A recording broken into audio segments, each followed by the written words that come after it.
Thanks for that introduction. You guys can let me know how inspirational it was afterwards. So I don't know how many of you guys have heard of me before or maybe checked out my blog, but I'll give you guys a bit of an outline of sort of the journey that we went through over the 13 months with Technically, and then I'm going to walk through a couple of the biggest lessons that I personally learned through doing my own tech startup in first year.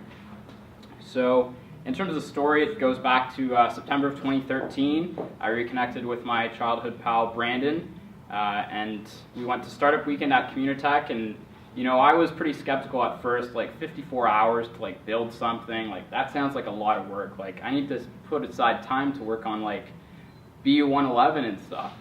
And so I got there and I was completely hooked. You just walk in the door and it's all this old architecture and different startups working in very cool places and bright colors, and it was an amazing weekend. And so when Brandon approached me early the next week about an idea he was working on, I was on board. And so that became WebPlio. And WebPlio was sort of like a Siri for Google Analytics. So how many of you guys have heard of Google Analytics before? Okay, pretty informed crowd, good job. So for those who don't know, Google Analytics is installed on 75 million websites, and what it does is it measures what people are doing on your website. So what links they're clicking, how long they spend on certain pages, how people go through the site, where they drop off, and all of this is a lot of data that it collects on every single site. And the big difficulty is nobody knows what that data means. And so what we were doing is we were making that data into easy to understand information in text and graphs, and letting you just easily type in a question like, how am I performing for my social media channels? Or how am I compared this month to that month in terms of referrals? And so being able to type in those questions and get answers quickly. And so that's what we were working on. And so in October of 2013, we joined Laurier Launchpad as their first year team. And we were there, and most people at Launchpad are sort of third, fourth, and primarily MBA students. So we were by far the youngest. We quickly picked up the Lean Startup methodology, and in January we launched our first product, the WebPlio Snapshot Report, and we didn't have WebPlio fully coded yet, so we decided we'd launch something in paper. So we went to local small businesses and we were like, we don't have the product ready yet, but can we make you a report? We'll do all the analysis manually and make you a 20-page report for $100. And within 20 days we had 10 businesses sign up and pay us to make them a report. So it was very cool to finally see the fruits of our labors, start making a bit of initial revenue, and prove that people really do want to pay for understanding more about their website. And so that's where we set the record for fastest concept to sales for Laurier Launchpad. From Launchpad in January, we sort of kept working. We did the Laurier Entrepreneurship Competition. We went to Halifax and competed at the Business Model Competition. And there we won $25,000 and as sort of their grand prize. The stakes were a bit higher than sort of BU 121, learning what the canvas is and how do you apply it in your new venture. So it was very cool to actually see it applied in our real business and see it in a lot of other different startups from different teams across Canada in medical and tech and other fields. And we went and competed internationally in Provo, Utah in the States at the next level, and we're finalists there. In the summer, we used some of our winnings to hire 3 co-op students from University of Waterloo. And it was a lot of fun working with them in Combinator through the summer and taking them out to sushi and, basing their compensation on how much sushi they ate. And so the next day, they usually weren't too productive.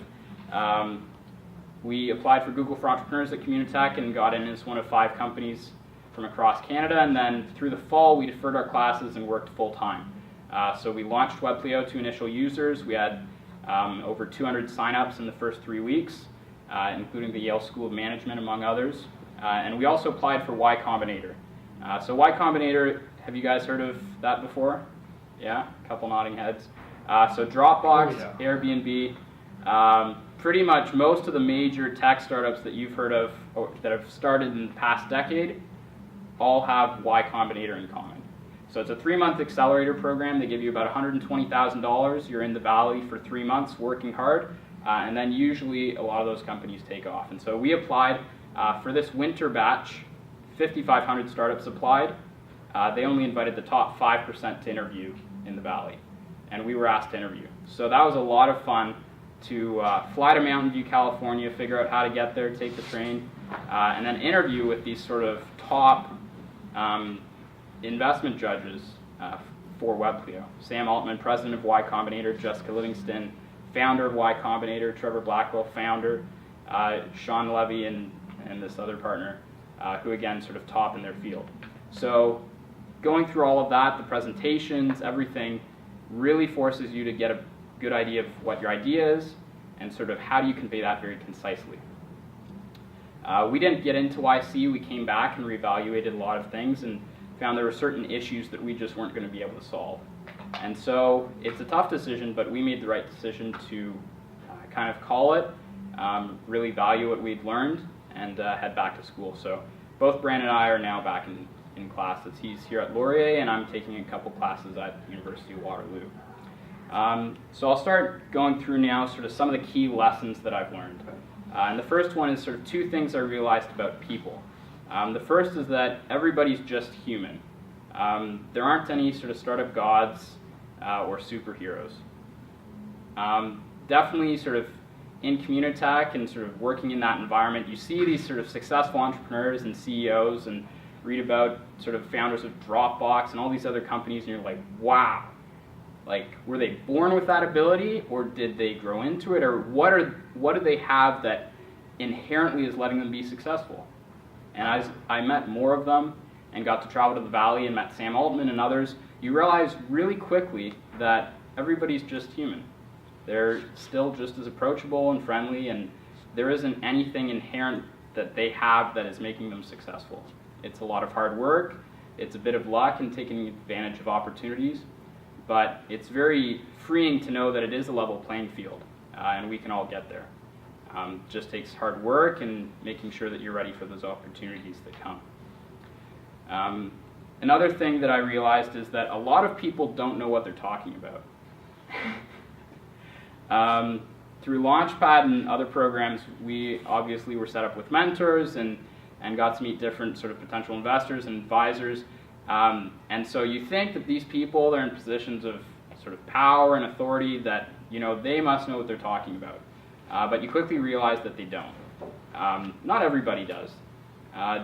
There are lots of people who maybe are very good in their industry or in their field and would have valuable advice in there. Or they may be very specialized in your industry, but you know something that they don't. And so it's important when you're listening to advice and feedback to take it with a bit of a grain of salt. They may be right, they may be wrong, but that's something that you need to take time to evaluate for yourself. Because at the end of the day, it's your business, it's your idea, and you're the person who has to wrestle with that late at night. They kind of just get to say what they say, and they get to go back home. So that was definitely two things that really helped me in better understanding how to move forward with feedback from judges, from mentors, and at Y Combinator. So in the summer, we were working full-time, and without classes, that meant that I had a bit more free time on my hands, which was very nice. And so we had our co-op students at Communitech, and I had some more free time, so I started getting back into reading for pleasure. And so I've always loved reading since I was a kid and read a lot, but sort of in high school I didn't have as much time to read, and especially in first year. So I really liked getting back into that in the summer, and so I was reading through sort of books on introversion or history or biographies of Steve Jobs and Nelson Mandela, just things that interested me. And I still remember a quote that a speaker said at a conference I was at when I was 11, and he was like, the average American reads one book a year. The average millionaire reads one book a week. And that's really stuck with me through the years, that part of the reason why a lot of these people are so successful is that they dedicate the time to invest in themselves and invest in either learning new skills or just reading things that interest them, just keeping their mind always improving. And so that's something that stuck with me. For some people, reading's not your greatest medium to learn things through, and sort of figure out what that is, whether that's watching TED Talks or doing anything, but I think it's really valuable to take time to invest in yourself and make sure that you're continuing to learn.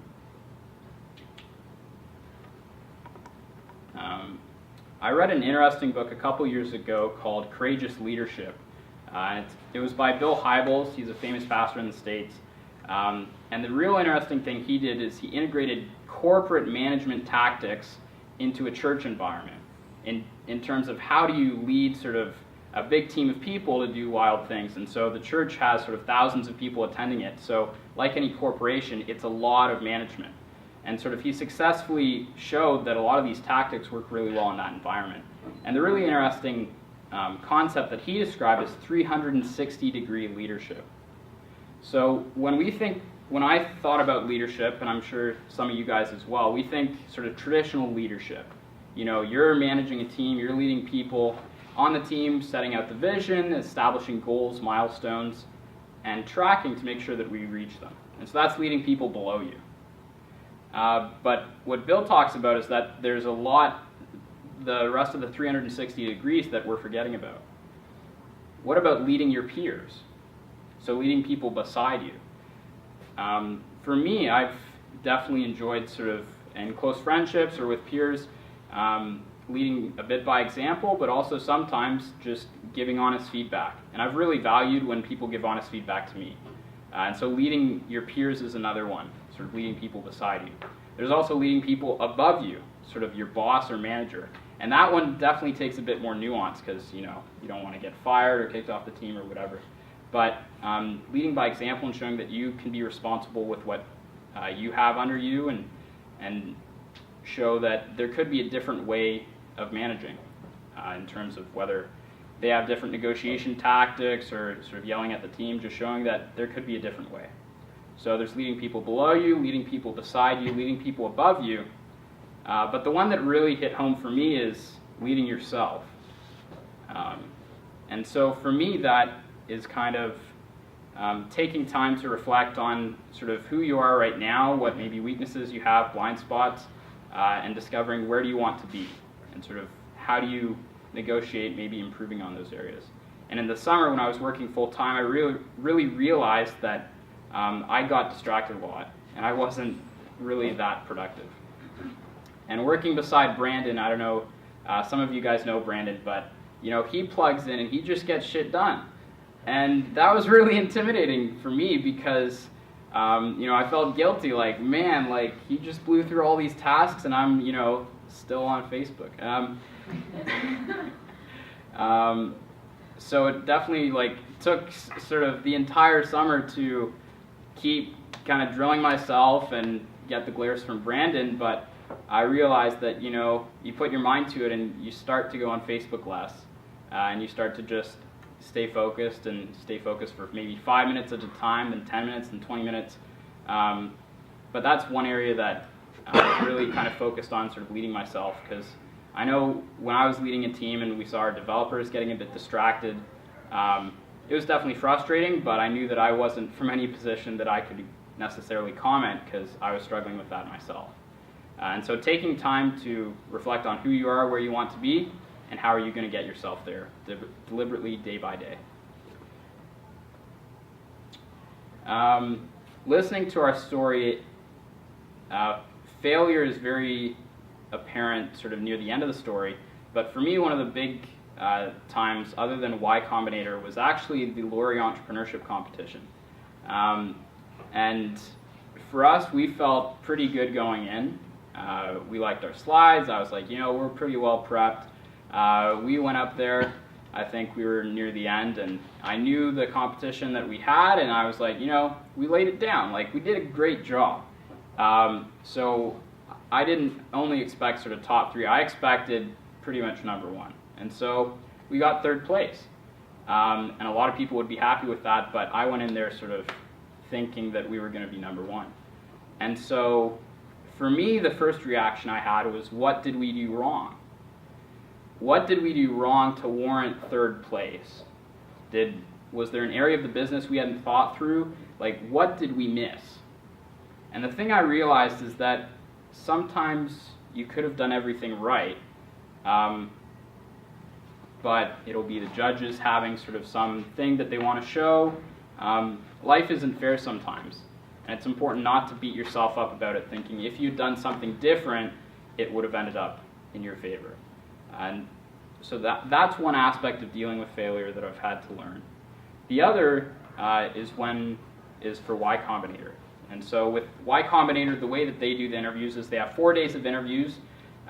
You'll interview during the day, and then at night around 7 p.m. they'll start sending out emails if you didn't get into YC, or you'll get a phone call if you did get in. And so we interviewed in the morning of Thursday. We felt really good about the interview. We had strong answers. We were confident. We were calm. And so we had the rest of the day to kill. So Brandon sat down and watched a couple episodes of Hawaii Five-0. I sat down, watched a couple episodes of Hawaii Five-0, but also eating a full tub of Ben & Jerry's. And then we headed to San Francisco where we were staying the night. And so we grabbed a pizza, and then we were walking to, there was a meetup of other Canadians who were interviewing. And as we were walking from the pizza place to that meetup, I felt a vibration in my pocket, and I pulled it out, and we had gotten an email, not the call. And I know intellectually I'd prepared myself for, it's very competitive, and we're young, and all these different areas, so we likely won't get in. But emotionally, I still wasn't prepared for that. And so it's definitely been a lot of reflection over the past sort of 6 weeks as we got back from YC and then decided to wrap up the business in terms of what happened. And for me, the initial reaction was sort of looking back on our success up till now and advisors and people had said, that's a great idea, great team. Was that all false positives? And I realized that I was putting a lot of weight on what people thought and what people said. Nobody can predict success. It's not until you actually get your product in the wild and with users that you can even make any sort of determination like that. And it took a long time of just realizing that personally, sort of my entire vision of life had totally changed. I thought, we'd be going to the valley and I wouldn't have to come back to school. I'm back in school, so. I was also sort of questioning, am I really as strong in certain things as I thought I was? We failed. Isn't that because we weren't skilled enough, or what happened? And it was also difficult figuring out sort of what do I want to do next. And all those questions took time to think through and realize that we did the best we could, we learned a lot, and I still have a lot of life ahead of me. So just got to keep moving forward. And so the big thing with failure is that for a lot of you, you're very ambitious, and so it's not a question of whether, but a question of when you will fail. And the big thing to realize is that it's going to hit you like a truck with a lot less blood, hopefully. But you just need to sort of take some time to reflect, time to sort of think through things, and then get back on the horse. Because sort of you look at every successful person, they failed so many times before they were finally successful. And the reason they were successful is because they kept getting back up. So I know a lot of you, the sort of session was called Business Tips, and supposedly I'm a badass. I don't know who decided on that. But some of you may have been expecting more business tips in this talk. And I'm not a professional business educator like Laura Allen, so I decided I'd kind of so I didn't feel qualified to make some of those advisory calls.